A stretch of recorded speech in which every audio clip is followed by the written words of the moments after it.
Today, we confront one of the most consequential economic conversations in Ghana. In the past 2 years, the central bank has become the subject of national debate. Record losses, negative equity, controversial financing of government expenditure, the impact of the domestic debt exchange program, rising operating costs, questions over reserves management and concerns about institutional independence have all combined to place the bank under unprecedented public scrutiny. Now, for many Ghanaians, the questions are straightforward but deeply significant. How did the central bank move from profitability into historic losses? Were these losses unavoidable consequences of extraordinary economic shocks or symptoms of deeper structural and policy failures? What exactly do the bank's financial statements tell us about the health of this economy, the costs of crisis interventions, and the sustainability of Ghana's monetary management framework?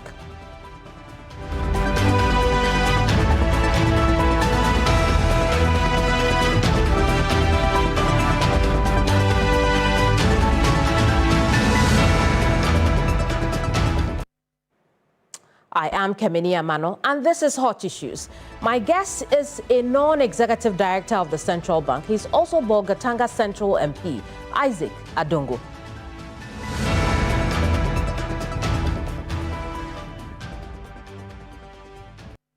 Honorable, you're welcome to Hot Issues. Thank you. According to the 2025 financial report of the Central Bank, it recorded a loss of 15.6 billion and has a negative equity of nearly 94 billion.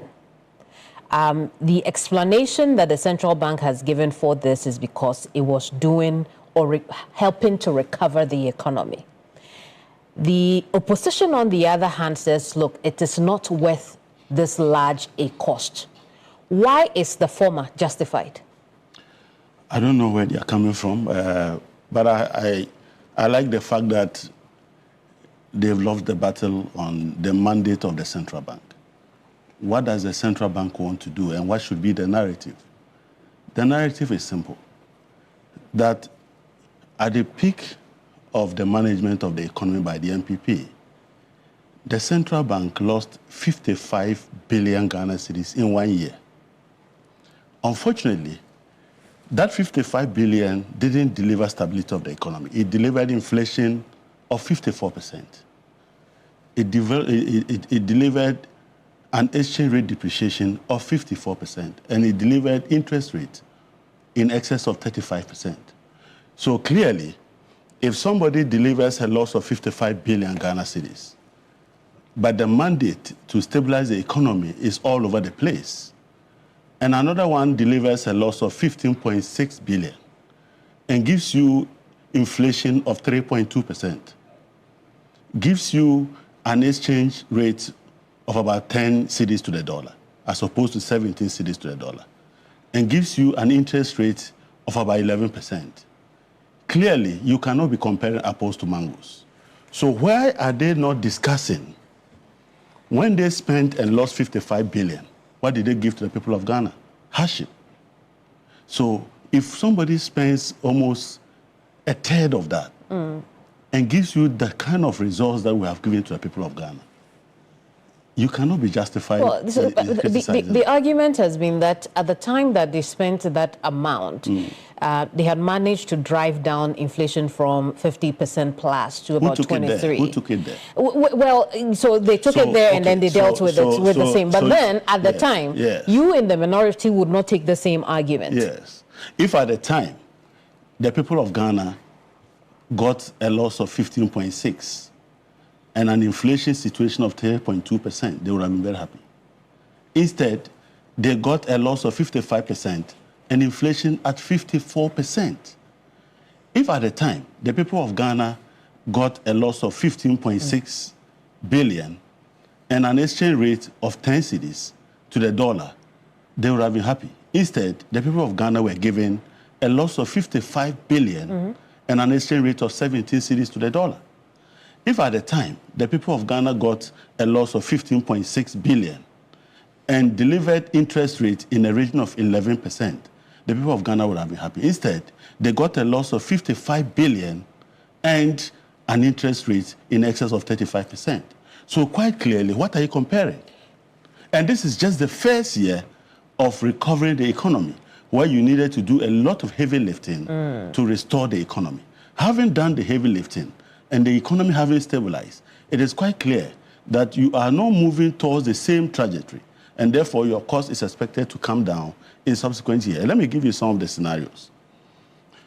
At the time we inherited the economy, this was an economy that had been heated by the pumping of printed money, and I mean printed money by the central bank, to the tune of 80 billion Ghana cedis in 1 year, in 2022. That same economy had also seen cumulatively Eurobond issuance to the government of Ghana in excess of 12 billion, almost $13 billion. These were not loans that were generated organically by productive sector of the Ghanaian economy. They were just money from somewhere that was dumped into the economy without corresponding productivity. So if you put them together, you are looking at an economy that had been overheated by high-powered money in excess of over 200 billion Ghana cedis. And you needed to recall that excess liquidity back to where they belong. Isolate them from the economy so that the economy will not be influenced by this external stimulus. So when you do that, obviously when you inherit an economy where interest rate was almost 27, 28%, what it definitely means is that you need to be able to first address real interest rate. And real interest rate, if the government was already borrowing at over 32% and inflation was even 24%, your real interest rate will be somewhere in around 30%. So if you are borrowing at 30% as a central bank, okay, try to find out how much would you pay for mopping up over 200 billion Ghana cedis of excess liquidity at 30%, and you will now understand. So in hindsight, do we then admit that it is normal during that recovery process for the central bank to make such expenditures in attempt to help recover the macroeconomic indicators? Of course, provided that you deliver that mandate appropriately. Delivering that mandate is not the same as giving us a loss of 55% and delivering a mandate of 54% inflation. That's not what we bargained for. If you deliver the mandate and you incur a loss of 55 billion Ghana cedis, we don't expect to see exchange rate depreciation of 54%. If you deliver that mandate and you incur a loss of 55 billion, we don't want to see interest rates hovering above 35%. So quite clearly, we expect some cost to be incurred, but it must be commensurate with the delivery of output. What was the output? The output was simply that Ghanaians suffered a lot of hardships. Now, let me tell you that these numbers I'm quoting at the time excluded a major expenditure item at the central bank that was hidden away in the government of Ghana. We had cleaned up the financial sector at a cost of 30 billion incurred by the central bank. Did we see it in the books of the central bank? It was hidden by the fiscal authorities in our budget, and even in our budget, they were not bold enough to tell the people of Ghana the fiscal impact. They were talking about below the line, above the line, aside the line, and those kind of English. It was simply to say that we are hiding 30 billion of expenditure at the central bank to collapse our banks and our financial institutions. Okay, so look at the amount of money we spent. What was the output? I see. We'll not have that argument, over again, because again, like I said from the beginning, they would also make the argument that inflation was at this 50 plus percent. We halved it during that process. The minority at the time came at us for doing so and the likes. But I'll come back and look at some of the tools that you have mentioned. At a 94 billion CD negative equity, and macroeconomic indicators going down as a result of that, it's easy to argue that the current administrators of the central bank were only eager to bring down the macroeconomic indicators, macroeconomic indicator figures. Would that be justified? No, it wouldn't. See, then what has been the impact of the ordinary Ghanaian? Negative equity is a cumulative figure. We did not start 2025 with a zero or a positive equity. We started with a negative of 61 billion negative equity. And so that is an addition. So it is not that we just came into the government and suddenly gave the people of Ghana 94 or 93 billion negative equity. No, it is accumulation. The people who took us from 10 million Ghana cedi equity to 61 billion negative equity are the ones holding press conferences and writing to the IMF. Why didn't they write to the IMF when they deteriorated and worsened the Bank of Ghana? And this crop of people have been able to achieve maximum stability. Today, people are not talking about the exchange rate being all over the place. Okay? Some people struggled for 8 years to hold the cedi and they couldn't. Okay? Some people for 8 years tried to achieve single-digit inflation and they were struggling and were all over the place. Today, the complaint is that 3.2% inflation is too low. Okay? The same people who are struggling to give businessmen a breather in terms of interest rate ended up worsening the plight of the businessman. If government is borrowing at 35%, what it means that Koku Menu must pay a premium above 35% to be able to borrow to run his business. Tell me which business will give you a profit, a genuine business, legitimate business, that will give you a return that can pay off over 35% of interest and still give you a bottom line that you can survive on. And these were the people. So clearly, the results of the NDC and the results of the NPP are completely different. In fact, it tells us that we have been fooled by people who hyped themselves and delivered nothing. Today, the people of Ghana are very lucky to have that young man sitting in that seat, Dr. Siama. Okay, and I keep asking people, have you ever thought about the counterfactual experience if Dr. Siama was not there and it was Dr. Addison still sitting there? We would not have been discussing just a loss. We would have been discussing the ruining of our lives in terms of inflation that are unbearable, in terms of exchange rate that is unbearable, and in terms of interest rates that collapse businesses. Today, that's not what we are discussing. I want us to look at issue around KPMG's language in the report. There appears to be an emphasis on matter when it says that, look, the central bank's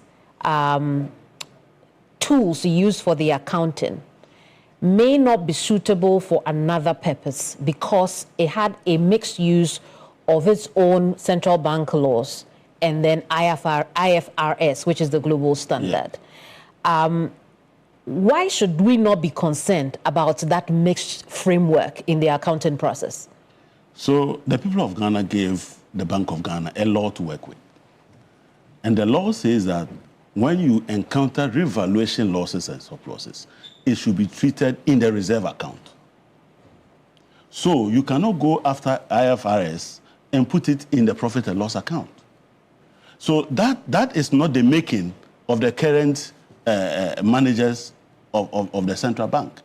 We are simply being compliant with law passed and handed to the Bank of Ghana as its core mandate, unless you want to tell me that we should violate the law. But assuming that we were applying the global standard, what would have been the actual level of loss? If you properly understand what you say, in managing, in measuring the performance of a central bank, a key variable that you use is what we call policy solvency.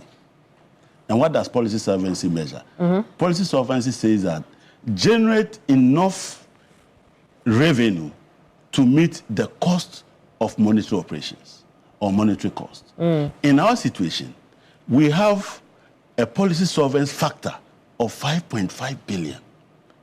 Whereas in 2024, the policy solvency factor was 700 million. Compare 700 million to 5.5 billion. Who has been efficient and effective in terms of the appropriate measurement of central bank performance?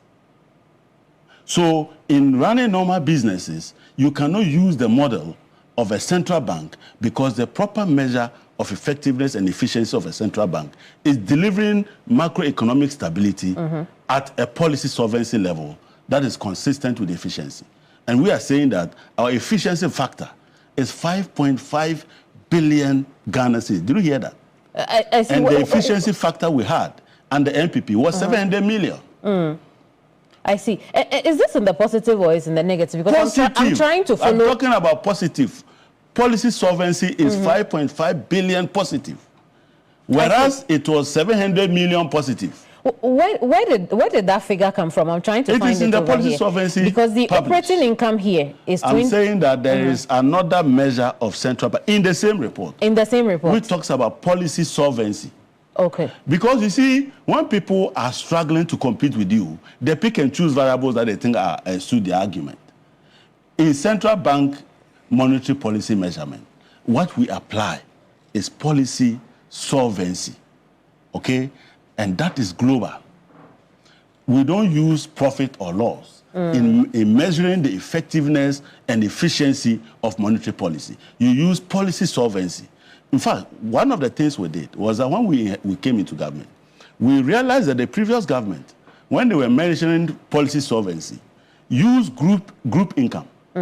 Now, group income would mean that incomes that have nothing to do with policy, monetary policy management were being used to offset policy costs. So if the bank hospital is making huge revenue and profit, has it got anything to do with monetary policy? If the Central Depository Registry makes profit, what is the use of that in monetary policy? It makes a lot of profit and revenue.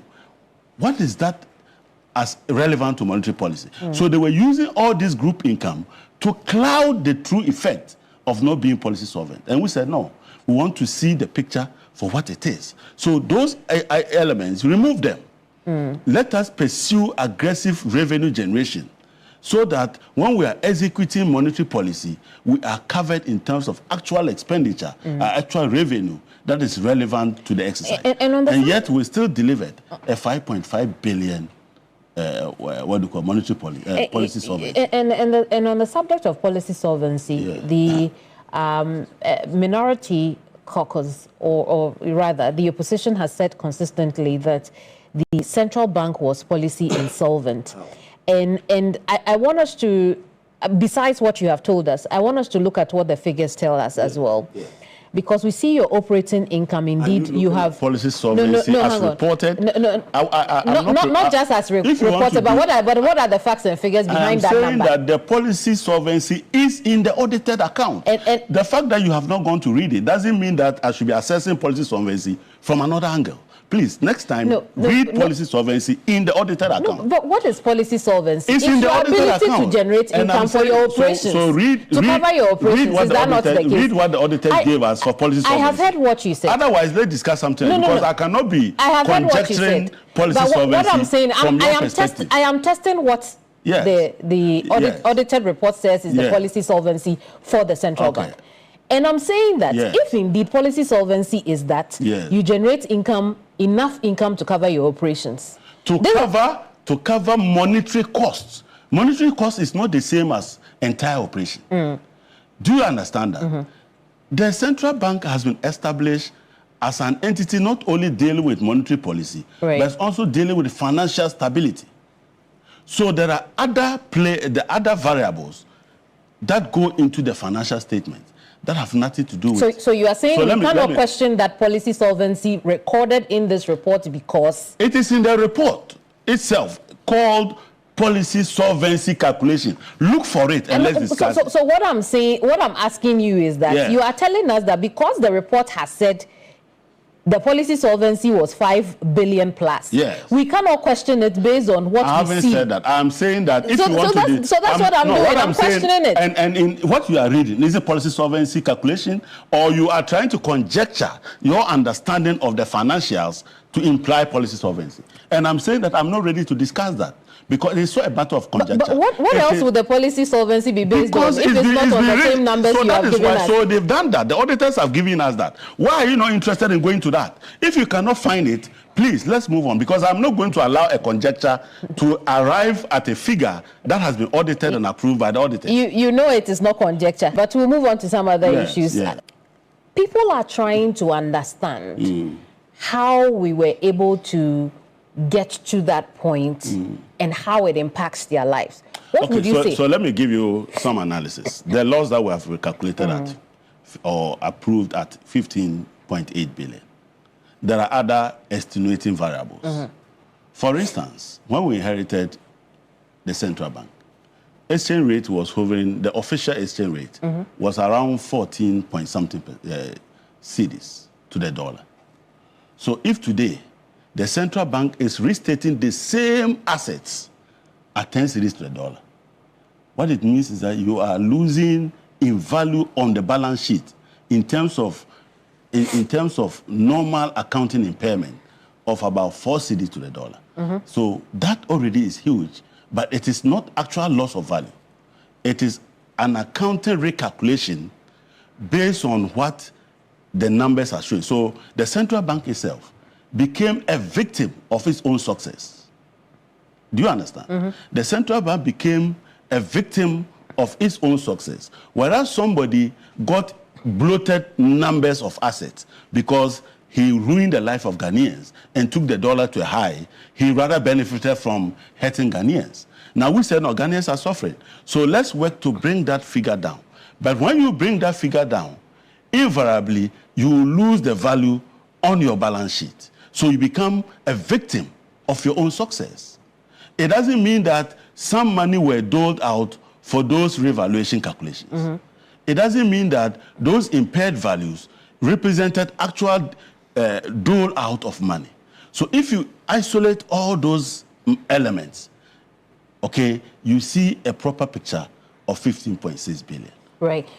And we see a lot of that reevaluation in the Gold for Reserves program, where while it made gains because it sold gold at record high prices within the year under review, at the same time because of the strength of the cedi, there were conversion differences as well. There are people who ask whether or not this presupposes that the tool we are using is not sustainable. What's your explanation for that? I can forgive them.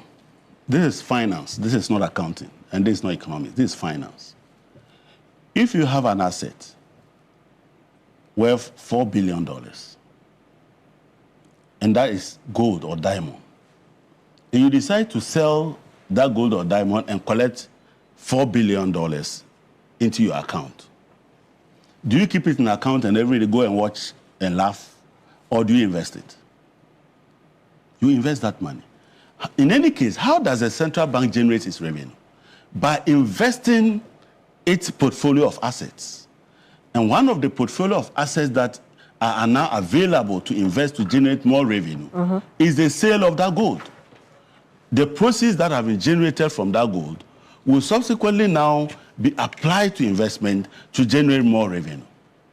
And you are suggesting that that revenue is not enough to give the central bank an increase in revenue to cover policy solvency? Is that what you're saying? So for anybody thinking that to be able to do that every year, sell gold, as if when we sell and we collect the gold, we'll go and look for a silo and put it there and forget. Another year ends, let's sell gold. That's not how managing the finances of the central bank is done. Tell my colleagues that they should take their time to learn that the central bank behaves like any other body that has an asset. You must manage those assets, both to raise revenue, and you must manage the risk inherent in the portfolio. Even today, if you ask the IMF, and they wrote to the IMF itself frowns upon huge accumulation of gold in the reserves because the volatility of gold prices could erode all your reserves.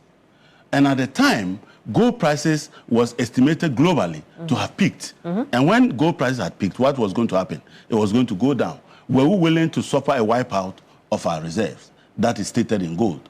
Then we sold part of the gold because across the world, our neighbors were doing an average of about 20 to 21% of gold in their reserves. We were doing 42% of gold in our reserves. So we're exposed to increased volatility and risk, and we needed to balance the risk. And that means that you must sell the excess. So we sold the excess of about 18 tons to be able to normalize the risk and balance the risk. So it was a risk management tool. But of course, having done that, when the revenue comes, you expect your financial market to be active in the market, seeing how it can reinvest that money and gain more revenue. And so revenues are going to go up, and as a result, we don't need to rely on the sale of gold every year to manage the bank. And if this is their understanding of the proceeds from the sale of gold, I'm sorry, they need to go back to class. But I want us to take a break, but when we come back, we'll hear also about the impact of the DDEP on the financials of the central bank in the year under review. We'll be right back.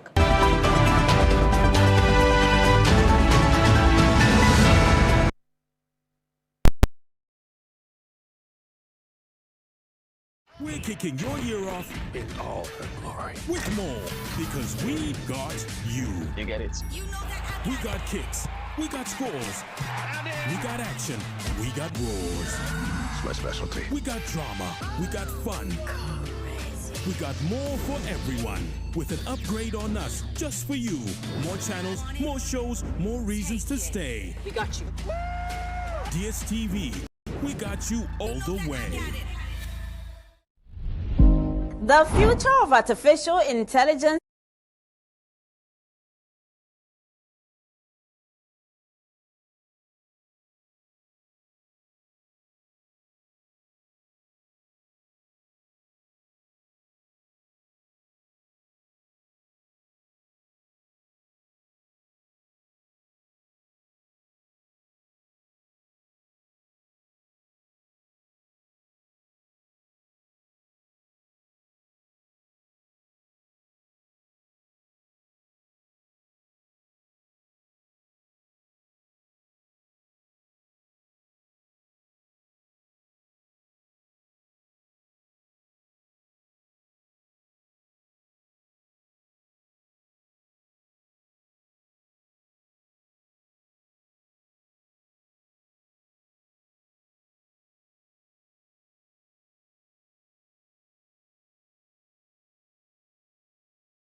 one of the issues that have been raised a lot from the central bank point of view is the impact the domestic debt exchange program has had on its financials.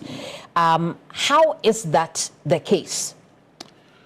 So, for 5 years, you know that every year our laws and the requirements of the Article 4 reviews of the IMF require that we do annual debt sustainability analysis. And that is supposed to guide us and give us an idea of where we are going, whether we are working in terrible territories or we are comfortable. And the Public Financial Management Act requires that in May, when the Minister for Finance presents what we call the Fiscal Strategy document to the Cabinet of Ghana, which is more or less a document that defines the policy priorities of the government. That document should be accompanied by two key important variables, and they are not put there for fun. One is the risk, the annual risk statement. What are the risks that are posed to the economy? The way we have run the economy, what are some of the risks that Cabinet should consider in taking decisions to implement the fiscal strategy document? In that same report, the law requires that the minister must also present an annual risk management, risk analysis report, debt sustainability reports. For 3 years consecutively, Ghana was assessed to be at high risk of debt distress. It's not as if we were just caught by surprise. For 5 continuous years, all our debt sustainability analysis pointed to the fact that we're at high risk of debt distress. But these guys say, they continued on the same trajectory and deceiving the people of Ghana that everything was well, because our laws do not require those 3 documents to be published. So Ghanaians don't know. Only the people who sit in cabinet know. And they were aware that things are going terribly bad. But instead of pinching themselves and taking the appropriate steps to bring us back to track, they continued on the same trajectory. Until 2022, when it became clear that we didn't even have the forex, even if we decided to be printing money. And the central bank was printing money like Yahoo boys. Printing money as if we were Yahoo government. Until it got to a time, we have printed the dollars, the cedis. But the people you owe can only receive dollars externally. Can you pay cedis to America or Europe? That was where they were caught. At that point, Ken Ofori, when he looks here, cedis. He looks here, cedis. He looks here, the bill is in dollars. So he was forced to now write a letter to our creditors and say, we cannot pay. Not because we cannot print cedis, but we don't have the dollars to externalize the payments. Okay? Now, our cover at the central bank could only cover 0.8 months of import cover. Less than 1 month. So we had no choice. The central bank didn't have the dollars. Where we used to go and borrow $3 billion a year to pay for these things, the people had become alarmed and they have stopped giving us the money. We had printed so much already and given it to government. So when government came down to seek the help of the IMF itself doesn't lend into an unsustainable situation. And Ghana had been declared unsustainable. So for Ghana to even qualify for a program, we needed to come back, discuss with our creditors, and bring our debt situation to sustainable level to comply with a major internal approval process of the IMF. So we're not even qualified to be given an IMF program for the first time. So we now came back and said, okay, our creditors, this is the situation. We can't pay. So Ghanaians, you are going to suffer some of the haircut. Internationally, you are going to suffer some of the haircut. And part of the people who suffered the haircut were the people who were violating the laws of Ghana and printing money and lending them to the government. To the extent that the government of Ghana and the central bank, the government of Ghana gave the central bank a haircut of 32 billion Ghana cedis in 1 year. That was the beginning of the 55 billion loss that I referred to earlier. Out of the impairment calculation of 58 billion, 32 billion of that was a complete write-off. And I always refer them. Go and look at the Public Financial Management Act. Nobody has the right to extinguish, abandon, or refrain from collecting an obligation that is due to the state, except the people's representative, the Parliament of Ghana, who must be made aware, take a decision to grant that waiver. But these people sat in their offices and wrote off 32 billion Ghana cedis. So the haircut did not only affect the Ghanaian people who invested, it also affected the Bank of Ghana. So that was the beginning of the trouble of the central bank. The question is, why did you ignore all the signs? Why did you ignore all the compliance provisions in our Public Financial Management Act that said that every year that you come in May and you look at the fiscal rate statement and you look at the annual debt sustainability report, you should begin to pause and take the appropriate steps to bring us back in line with those sustainability numbers. They didn't. And 2 years on, the central bank is still reeling from that? That money is gone. It's not coming back. When we say write-off, so the central bank cannot go to government to collect that money again. So what I'm trying to connect now is how 2 years on, that could still be an explanation for... No, you have asked me, is that the reasons we have given for the account? We haven't given. No, one of the things we've been told, that the DDEP played a role in the cumulative negative net worth that was brought forward. So that 61 billion could have been less by 32 billion and would not have been discussing 94 billion now. Are you getting the point? So that is the extent to which the DDP is being discussed. It is not an what do you call a 2025 event, but it was carried as a negative net worth in the 61 billion.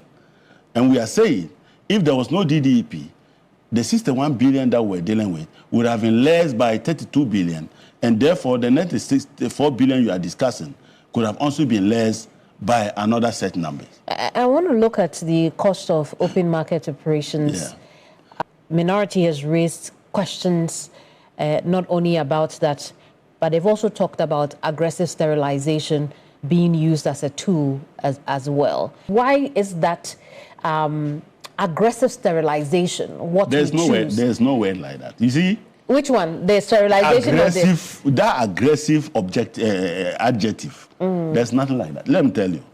You are saying central banks don't aggressively sterilize? When you were aggressively printing 80 billion into the economy, what were we expecting? They have forgotten that they saddled us with a problem. If we didn't have 80 billion printed from you without any productivity to support it, these were strangers with guns that arrived in the country. The sterilized funds were high-powered money, and high-powered monies operate as armed robbers with guns, trying to shoot anybody at sight. What do you do to them? You don't take the military after them? So when they were they should tell us why they were aggressively printing money and expect us to leave those monies that don't belong to the economy to be terrorizing our lives. But more to the question, right? More to the question. Did the central bank or even the board not worry about? Listen, Did you not worry about the impact the sterilization could have, or aggressive sterilization, as you know, it's put, it could have on the economy itself? So if you go chasing armed robbers and you send army, you are worried about how many soldiers can arrest the armed robbers? Well, there's also something like an overkill. What is an overkill? An overkill. When your response is not commensurate. An overkill. An overkill is when you incur a loss of 55 billion and deliver inflation that is not that is around 54%. That is rather an overkill. But if you now incur a loss of 15.6 and your inflation is at 32, tell me the overkill. Tell me. Who was killing Ghanaians? Let me tell you. When you were printing cedis without dollars in the economy, and you had collapsed the bond market, so the people were holding the 80 billion Ghana cedis. You think they should put it under their pillows? They will have to invest that money. The only medium, a major important medium they could have invested that money was in the bond market. You have collapsed it. So where should they keep it? They go looking for dollars to buy. Do you understand? There's nothing like free lunch. So the people were buying the dollars, and there was high demand for dollars. Others began to bet on the dollar. Okay? So you have speculators who were betting on the dollar. People who were betting as precaution. All of that swam on the cedi. And the cedi ended up at 17 cedis. And you are saying what? We should have allowed your printed money to roam in the economy. So that as we speak, we should have been talking about an exchange rate in the region of 20 or 25%. You see, you remember Dr. Bawumia said that... I'm coming. Let me make this point. You remember Bawumia said that, what do you call it? If it was NDC, the exchange rate would be 25 cedis to the dollar. Because all he knew was that monetary policy is about printing money. Okay? All he knew. And he thought that so if we were also to be printing the way they were printing, it would be 25.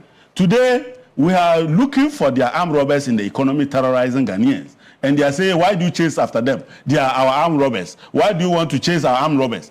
I want them to tell you. Perhaps because you drove down inflation too quickly. Yes. You drove up. Yes. The value of the currency. Yes. Too quickly. Yes. Which is why you are having the yield discrepancies we are seeing.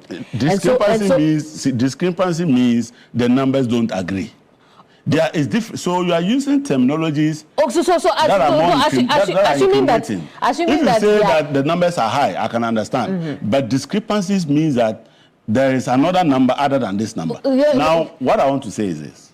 You see, nobody sat down at the central bank, pull a calculator, and say, the exchange rate is at 17 cedis. If I put this dollars inside, it will come to 10 cedis. If I put this one inside again, it will come to 8 cedis. Nobody did that. what we did was that, look, there was a challenge with making sure that you meet the demands for dollars in the economy, whilst at the same time complying with the IMF's requirement to accumulate reserves. But there was a government that came into office with a promise that we will deal with the macroeconomic indicators of this country. And so it's easy for people to conclude. If you listen to me... It's easy for people to conclude. Maybe it's better you listen to me before you come in. And I'm saying that the IMF program gave us an amount of reserve that we should accumulate a year. We need to do that and at the same time find dollars for the economy to function. Now, when the banks come to auction and they bring us the dollars that they need to give to their businessmen, and we'll provide them. In the past, they were struggling to get those dollars. Now they get it. The next time they come, they get the dollars. What will happen to those who were speculating and betting on the dollar? Let me throw my dollars in now that I can salvage something. Is that not it? Those who were buying on precaution. So maybe by the time my LC is due, they may not be dollars. So let me keep getting the dollars now, so that by the time I have to pay my LC, there's dollars. Those are precautionary demands. They now realize that I don't need to do that. When I need a dollar, they'll be available. So all those speculative and precautionary dollar buyers that has stuck them away from the economy suddenly threw them into the economy. So what it then means is that what we gave to Ghanaians, we now have more dollars in the economy generated by those speculators who were now running away from the very dollar that they were betting on to increase the dollar demand in the economy. Right. And therefore weakening the dollar and strengthening the cedis. Right. I don't see how we would have known that they were not just people who were printing money and throwing armed robbers into the economy, but they were the people who were also storing the dollar against the economy. And I ever said, when you have an economy where a government, where CDD tells you that corruption amounts to 96 billion, you should be worried. That 96 billion was what they were using to buy the dollars and stock. Well, and we forced them to bring the dollar to the economy. So to the point I'm making about driving up the indicators either up or down too quickly, is that you have admitted that the central bank is a victim of its own success. Yes. Now, the point some are making is that perhaps if we did not do the aggressive sterilization... I think you are very comfortable. No, and balance, because it's a thing. It's a thing. How do you define it? It's a thing. No, how do you define it? When you overuse sterilization as a tool, when you overprint, because the previous administration also did so far, you have not spoken about the aggressive printing of money. Because we are talking about no, because that is what it was. And so you must be aggressive in fighting the criminal. And I'm saying that you seem to be more comfortable with the approach to fight the criminal as opposed to how the criminal came in. Perhaps because we do not want to get to the point where... You need to get there. We do not want to go back to that point. So we want to make sure the tools that we are applying are the best. And you have done it at a loss of 15.6. The armed robber gave you a loss of 55 billion. After printing 80 billion and throwing into the economy. And he's worried that the person who went after the armed robbers to sanitize the economy, give stability, and improve the lives of Ghanaians was too aggressive in fighting the criminal. I mean, how do you say that? And you want me, and you keep emphasizing the solution rather than the problem. And I have a problem. You see, don't be listening too much into people who have one-sided view. We want to make sure that the solution will not cause any more problems. And I'm saying that we needed to do heavy lifting. We have done that. You have done that. We have stabilized the economy, okay? We have given Ghanaians relief. The pain and anguish of Ghanaians is not anything. You see, when you now are living comfortably, it is easy to now think about, okay, this could have been done that way. You see, at the time, when the thing was going down, you were the guys who were very happy. Today, we are questioning the solution. You have forgotten about, you should have been asking, what would have been the counterfactual? If you didn't do this. If we didn't do that. Where would the economy have been? You haven't asked those questions. And I'm surprised that our colleagues are not telling us the unlived experience. And the unlived experience is the experience Ghanaians encountered before we came to power. And Ghanaians were very clear That was the reason Ghanaians showed them the exit door, because you cannot come and manage the economy the way they did. And we are refocusing the agenda to make sure that Ghanaians get relief. By going forward, we are trying to make sure that we are taking the sentiments of Ghanaians, not be advised and lectured by those who for 8 years had no clue how to manage the economy. I want to touch back on the policy solvency. Yeah. Some have argued that this is dependent on government recapitalization of the central bank. There is an MOU in place from now to 2032. So that is more about negative equity. You see, there's a difference between policy solvency and the bank as a going concern. So policy solvency, you are looking at whether the bank is able to generate enough policy revenue to cover its policy action costs. And we are saying that we are over policy solvent because we moved from 700 million to 5.5 billion Ghana cedis as a solvency factor in 1 year. I think that our colleagues should be clapping for Dr. Siama. You see, there is sometimes you have to swallow your pride. Look at Dr. Siama in the face, my brother. How did you do this? For 8 years, we struggled to achieve this. In fact, we even brought revenue that had nothing to do with policy solvency to get 700 million. You have removed those revenues, Bank of Ghana revenue, Central Depository revenue, GIPS revenue, all those subsidiaries that have nothing to do with policy. You took them out, and you still were able to manage your revenue so successfully that you achieved a policy factor, a policy solvency factor of 5.5. So the central bank could do without the. So they must first clap for Dr. Siama and his team. But the central bank could do without the government recapitalization. That is solvency of the bank itself. It's different from policy solvency. And that's why I think our colleagues are beginning to hear certain terminologies they sat at the bank and never knew what it was all about and what it was supposed to measure. Otherwise, you cannot be measuring central. See, why is it that when the central bank made a negative equity of 61 billion, the auditors do not qualify the accounts? Why did the auditors say that the going concern of the bank is impaired and therefore they cannot satisfy that the bank will continue to serve its purpose? It's because as a government, who is a shareholder, this government had given them assurances that they would make sure they support the bank to continue to operate.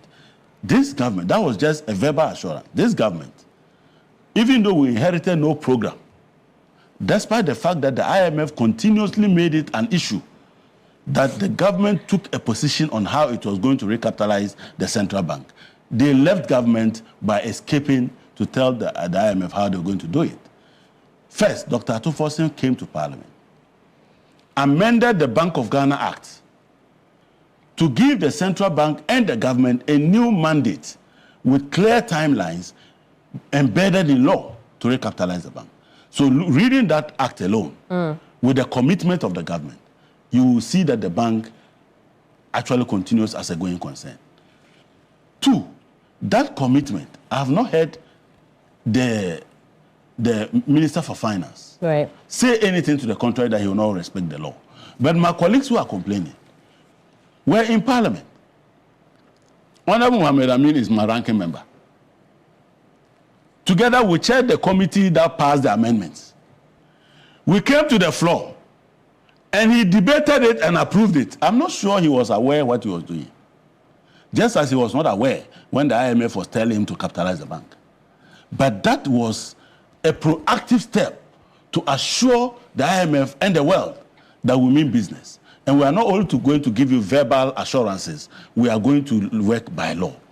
And I don't know who else has heard anything to the contrary. And I haven't heard anything to the contrary. And I do believe that what has been agreed and what was proposed by the finance minister that was approved by Parliament and which has become the new mandate for the Bank of Ghana and the Minister for Finance for the recapitalization of Bank will be met. So the bank, the central bank is policy solvent. Yes. But as a bank by itself, is it solvent? I am telling you that solvency of a bank is a going concern question. It's a going concern question, which is why the recapitalization is required. Okay. So you have to look at steps that are taken. If you are satisfied, then you can pronounce on the going concern. Right. So here's where I'm going with that. When we look at some of the costs incurred by the central bank over the year, we see personnel costs rise by 44% from 2.28 billion to 3.29 billion. Yes. In the same year that the bank is a going concern requiring government recapitalization. What justification is there for that? Where from these personnel cost rise? So the bank uses personnel. Have you heard of any financial sector collapse lately? No. Okay. ADB, which was for 7 years sitting on regulatory forbearance. When we say regulatory forbearance, it is when the regulator looks somewhere and doesn't apply the full extent of its own directive against an entity. So the central bank softened its own stance to allow NIB to survive. Today, NIB is one of the most capitalized banks. Okay? 2, ADB was struggling. Today, it is one of the most capitalized. Prudential Bank was in trouble. It is not anymore. Carl Bank was in trouble. It's not anymore. In fact, UMB was in trouble. But have you heard any bank collapse? No. So you think Dr. Addison does that alone? He works with a team. So what, we employed more people, or we increase benefits for people in this context? We employ technical people to support the work of the bank. Okay? At the end of the day, monetary policy is not a two-man job. Research is not a one-man job. Okay? Financial markets is not a one-man job. So the institutions today, fintech is taking over the space, and there must be adequate, control in that space. Don't forget that we just recently passed the Virtual Asset Service Providers Bill into an act. That already exposes a lot of fintech challenges for us. And we are trying to build the next generation of team leaders that would help move the bank forward. And so, yes, if Ghanaian sentiment is that this can be done cheaper, we are ready to listen. If they can tell us how that can be done cheaply, why not? We are a listening center. Over $1 billion in personnel costs in the year under review. So let me ask you. I'm just noting that. Yeah, I agree, but I want to ask you a simple question. How much have you saved on fuel since that the so-called aggressive posture started? And how many people? How much have you saved? How many people were employed by the central bank that is costing us over $1 billion in 2025? I don't know. Over $1 billion more. I don't know. In 2025. So are you suggesting that is your problem? No, I'm suggesting that when the IMF has complained about public sector wages, the central bank itself is giving commercial banks very strict cost management regulations. By itself, in a time like this, it's still decided that its personnel costs will go up by 44%. That is worrying, is it not? Yeah, it should be worrying. But I'm saying that at the end of the day, you need to look at what value did they deliver to you. We're in this country when some people employed 125 ministers. What value did they deliver? That should be the assessment. What is the value that they delivered to you? The value they have delivered to you is that your prices are not galloping like Usain Bolt. And today, you are comfortable to say that 3.2, we should even allow it to go up to 5%. You see how Ghanaians, when you are comfortable, it's easy. You know, when you're out of the woods, that's why I like the account people. They have their own way of putting these things. If you did Let's talk about legal claims. So I'm coming. So I'm saying all this is about cost, right? It's not about breaking down into the cost, but it's about cost. And I'm suggesting that one of the ways you assess the performance of an organization is to compare revenue to performance variables. And which performance variables are you comparing? Have you struck the percentage difference between an inflation of 24% to 3.2%? What percentage improvement is that? What percentage improvement? I can't do the math. That is over 300% percentage improvement. Okay? and you incur a cost of 44% to get that. Have you put together the improvement from 17 cities to 10 cities?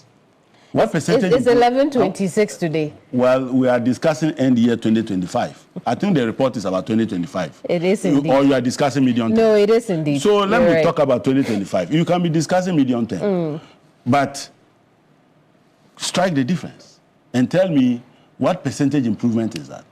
If you have an interest rate that was hovering, even government itself was borrowing at about 30, how much was that? Government was borrowing about 35, 36%. Okay? Today, government is borrowing less than 5, 6%. What percentage improvement is that? That is how you compare performance against costs. You just don't pick absolute numbers and run with them. Those political commentators can do that because it suits them. Right. But a proper analysis cannot ignore the benefit that has been delivered as if costs have no value. But the Ghanaian people will also want to know how legal claims in the bank has gone up by at least 300%, from 108 million the year before to 478 million in just 1 year. Who are those coming after the bank? So I don't have the details. Okay. Some of these legal issues could be legacy issues that we inherited. But as a going concern, we are not interested in segregating between legal issues we inherited and legal issues that occurred in our period. And I'm saying that I don't have the details. But if you look at the details, it's obvious that some of these might have been inherited as legacy legal issues. And I do not know the basis of those numbers. Very well. In that agreement with the government on recapitalization, how much is expected to be paid over that period, 2026 to 2032? I don't have the numbers. Oh, I see. Do we know when it would actually take effect? So nothing like that has come to me at the board, and I don't want to conjecture. You know, sitting on the board, things you say mean a lot, and I have to be very careful. I don't know that for a fact, but of course, the owners of the bank is the government of Ghana. You may ask government of Ghana what their plans are. Oh, but you're a non-executive director as well. But if it has not been proposed to me at the board, I cannot say for conjecture that this is the amount of money they are going to pay us. I hope you understand me. I can understand what you For mean. now, nothing has been tabled before me, and I speak about what I know, not what I can We know that the former finance minister, former deputy finance minister, Dr. Amin Adam, who you referred to earlier, has said, look, he had written a letter, open letter of sorts to the IMF. What do you think about that? So you see, the physical implication of the 61 billion that he left, he did not discuss that. He didn't know at the time that the 61 billion would derail the fiscal side of government.